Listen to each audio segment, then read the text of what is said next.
Hi, welcome back to CS170 Spring Semester.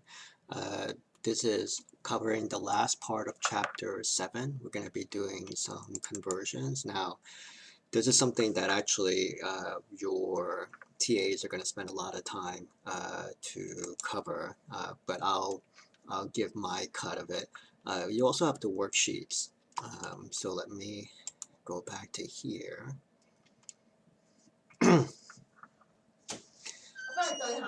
So on the worksheet, you'll be able to get a lot of practice with this. So you have the week 2 resources, which I put here, and your base conversion worksheets. So you're going to get hit from like all angles on doing these conversions. So I'm going to get my cut of it. There'll be different ways of doing this. You just pick whichever one feels comfortable to you. Okay. So I refer to this. This is for your hex and binary conversions, and I'm going to show you something on a sheet soon. And this talks about decimal versus binary, right? You can see this top part here, which is basically your bases of 2 and how that converts into these numbers here for your binary. So this is actually a good page here.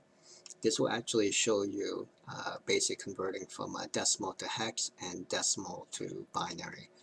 I know there's a reference to octal, base octal, which is base 8 in there. Don't worry too much about that. The only thing you really need to worry about in this class is doing hex conversion and binary conversion. Okay, so they basically work the same, right? Decimal to hex, decimal to binary, it works the same. It's just a different base, right? Base 16 versus base 2, right? Here's 2, here's 16. And so this idea of doing division. So you will take whatever your number is and you want to divide it by whatever that base is, okay? So in this case, we're taking 72. We're trying to convert 72.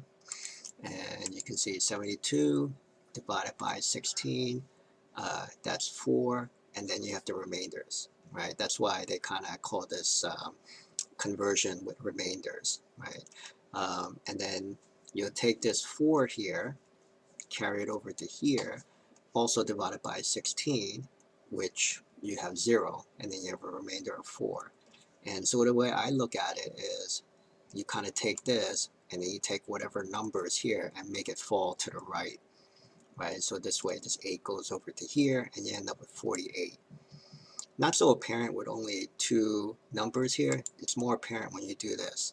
Here's 72 converted to binary. Okay, now you take the 72 divided by 2, you get the 36 with a remainder of 0. Right, and then you keep on taking this, so you take 36 down to here, divided by 2, you get 18, you get another remainder of 0, so on and so forth. You keep on dividing all the way through until you get down to the end here, and then just kind of like a tree that falls over. You know, pull this over to the right, and that's how you end up with this, right? So 1 with all the zeros like this. Okay, so everything kind of just falls to the right. Okay, this is the one that probably a lot of you will end up kind of saying this is the easiest one for me to remember, and you can try it. Okay, so that's fine. And here is just like this little table here. I'm going to suggest for extra credit for this week, excuse me, if you can basically fill in this table here. Okay, and you know, I'm not going to check whether you actually do the work for this, but really for your own benefit, actually forget about base 8, right? Base 8 is not going to be tested, so don't worry about that. So worry about base 10, 2, and 16. Okay? I should actually update this. So I'm going to update this when I post out to the PDF to not do the base 8. You know, the way I would look at it is you're going to have to show the work when you do this for the exam. So do try to show the work, okay? I set up this little Excel spreadsheet. Again, it's one of those things just to kind of play around with the mechanics of it. Actually, I should make this bigger. So I'm going to make it bigger. Set this to 1. Let's see, 150. Let's see what that looks like. All right, that looks better. And so what I was referring to before, it's very handy to have this hex to binary, right? Because you're going to have some of that, and that actually happens a little bit more frequently, where you have a whole bunch of these binary sequences, and people want to kind of see in hex to kind of save on the number of space that you're going to be using, and it's quote unquote more human readable to make it hex. So you'll see some of these conversions, and you'll be doing that for the exam for extra credit here too. Okay. And this is something that you're going to learn also later, but maybe I'll just do it now. It's this idea of a VLOOKUP in Excel. Okay, so I'm taking the hex, right? That's why I put this hex and B here, right? And I'm going to do a VLOOKUP. The VLOOKUP is over to here, right? And that's because I'm trying to go hex to binary. If I was going binary to hex, I would flip this around and do a search on the binary here to come up with the hex. In this case, I'm doing this, right? So see what happens? I go to A, and you see that went to 1010, which is this, right? And so I'm not really demonstrating this just to show you, oh yeah, you could do this in Excel or something.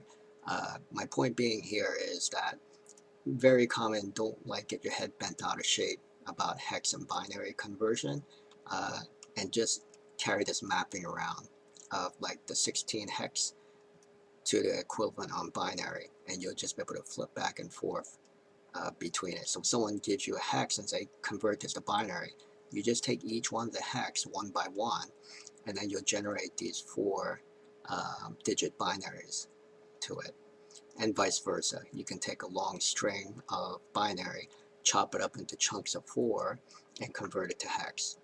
Okay, so to me, that's the very easy way to go between hex and binary. Now what I've done down here at the bottom is really try to just look at that that decimal base 10, right? Here's my base 10. Look at it a little bit differently, okay? So here's all your exponents, right? You know, exponent 1 through 8 here. And if you look here, this is what I did.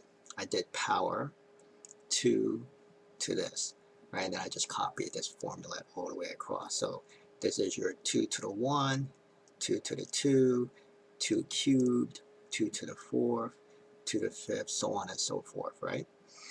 And kind of similar to what I was just showing you here. Where is that?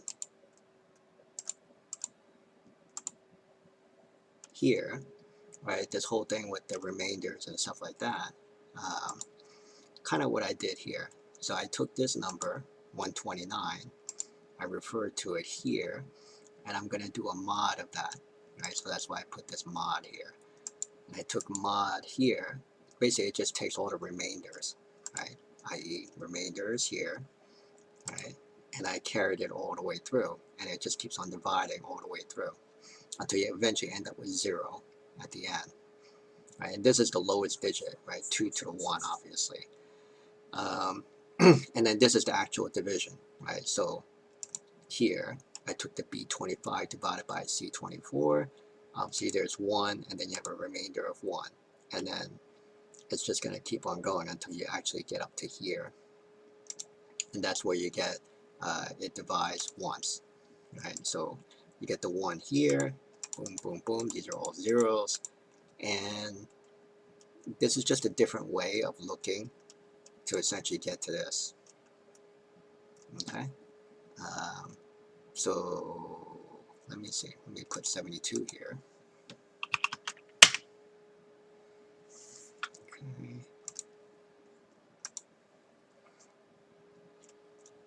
Okay, boom, boom, boom. Okay, so I probably have a bug here. So I'm gonna have to sort that out, but I'm not gonna do that for this lecture here, all right?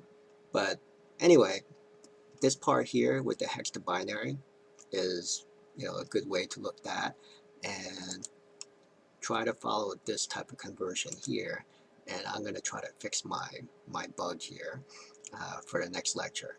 Okay, let me continue on. So like I said, over here, let's try to do this. I'm going to update this. Forget about the base 8. You try to fill in all of this stuff. Try to show me the work if you can, and you'll get extra credit for this week. Okay. The other last bits of information for this is the idea of metadata. So metadata is data about data. Okay.